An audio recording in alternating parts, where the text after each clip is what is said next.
September 4, 2025. Giorgio Armani, the 91-year-old fashion legend who built one of the world's last independent luxury empires, died peacefully in his Milan home. He left behind a $12 billion fortune, over 500 stores worldwide, a brand that dressed Richard Gere, Julia Roberts, and countless red carpet icons for half a century. He also left behind a will that shocked the fashion world. Within 18 months, by March 2027, his heirs must sell a 15% stake in the Armani Group to LVMH, L'Oreal, or EssilorLuxottica, or face a public listing they desperately want to avoid. 6 months later, there are no firm offers. The core fashion business is losing money. The luxury downturn is crushing the brand, and Armani's heirs are running out of time. This is the battle for one of fashion's last independent empires. And it's happening right now. Giorgio Armani was born July 11, 1934, in Piacenza, northern Italy. He grew up during World War II. Bombs, strafing, friends who never came home. His escape was cinema, American films from the 1930s and 40s, mesmerized by costumes and glamour. He pursued medicine at the University of Milan, but quit after 2 years. After military service, he got a job as a window dresser at La Rinascente, one of Italy's most prestigious department stores. He was promoted to menswear buyer, learning fabric sourcing and merchandising. In 1961, designer Nino Cerruti recruited Armani to design for the Hitman menswear line. In the late 1960s, Armani met Sergio Gagliotti, an architectural draftsman who became his romantic and business partner. In 1975, they sold the Volkswagen Beetle to raise startup capital and founded Giorgio Armani S.p.A. Armani was 41 years old. His first menswear collection debuted that year, followed by womenswear in 1976. The collections showcased a revolutionary idea: structure without stiffness, elegance without extravagance, softer cuts, muted tones, impeccable tailoring that moved with the body. Armani wasn't just designing clothes. He was redefining power dressing. Then came 1980, the film American Gigolo, starring Richard Gere.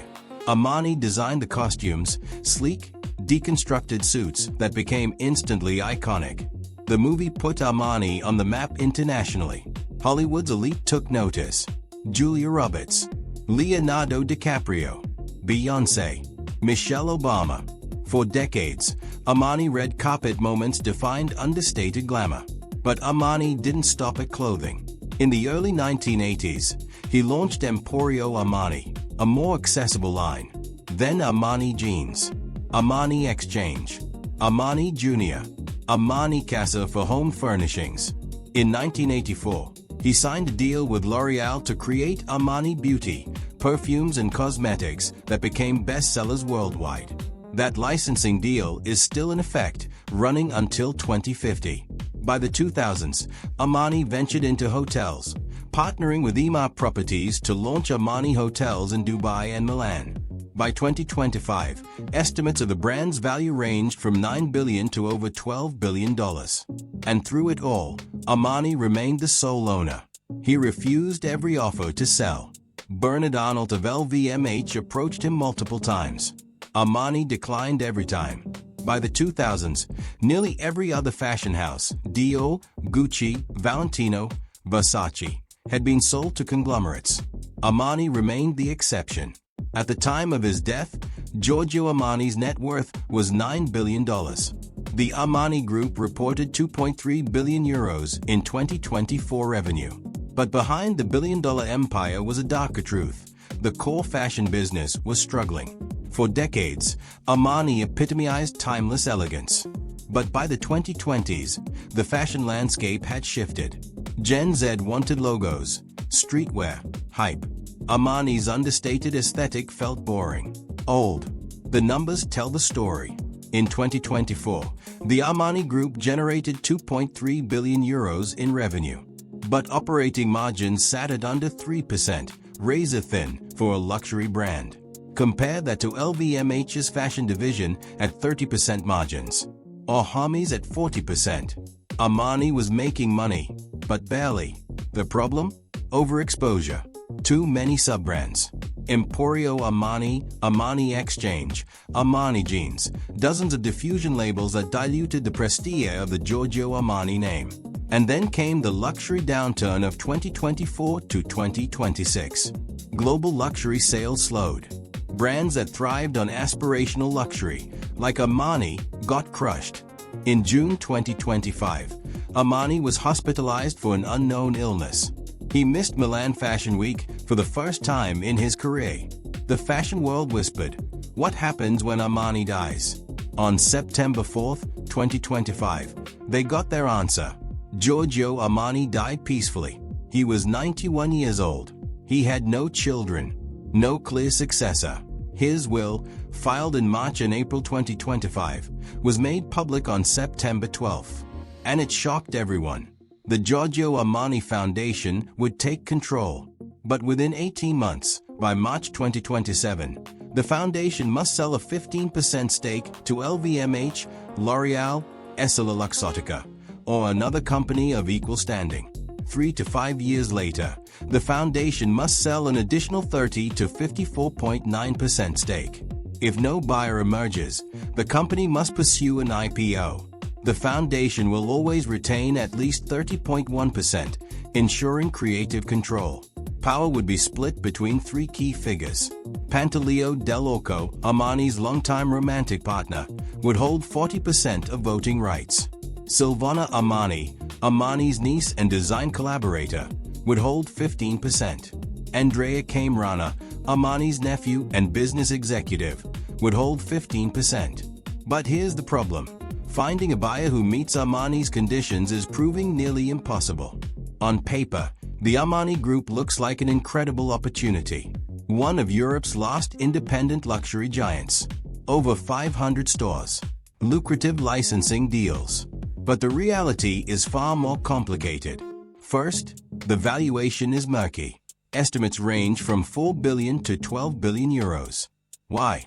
The core fashion business is barely profitable, while licensing deals generate most revenue. Second, Armani's will impose restrictions. The foundation must retain at least 30.1% permanently. LVMH, known for demanding 100% control, may walk away for that reason alone. Third, the company has 6 different classes of shares, split voting rights, and long-term licensing agreements that limit flexibility. And fourth, the timing couldn't be worse. The global luxury market is in a downturn. Conglomerates are cutting costs, not making massive acquisitions. So 6 months after Armani's death, there are no firm offers. Bernard Arnault of LVMH issued a statement praising Armani, but made no concrete bid. L'Oreal CEO Nicolas Hieronymus told French media, "When the time comes, we will study options." Translation: "We're not committing." EssilorLuxottica said it would consider a possible deal. But insiders believe they are only interested in buying 15% to protect existing licensing agreements, not in taking majority control. Meanwhile, the clock is ticking. March 2027 is the deadline. In December 2025, the Giorgio Armani Foundation appointed a new 8-member board. Giuseppe Marsacci was named chief executive.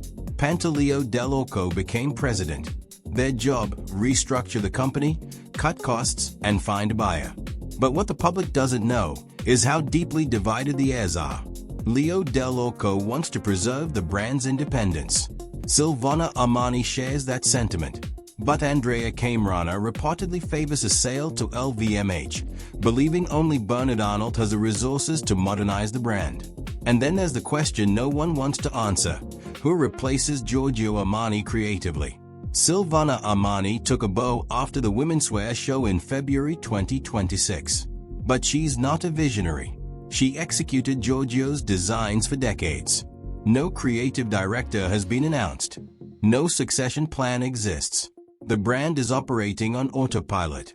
Without a creative leader, the brand will continue to lose relevance. So what happens next? Best case scenario, LVMH, L'Oreal, or EssilorLuxottica makes a bid before March 2027. The buyer acquires 15% initially, then gradually increases its stake.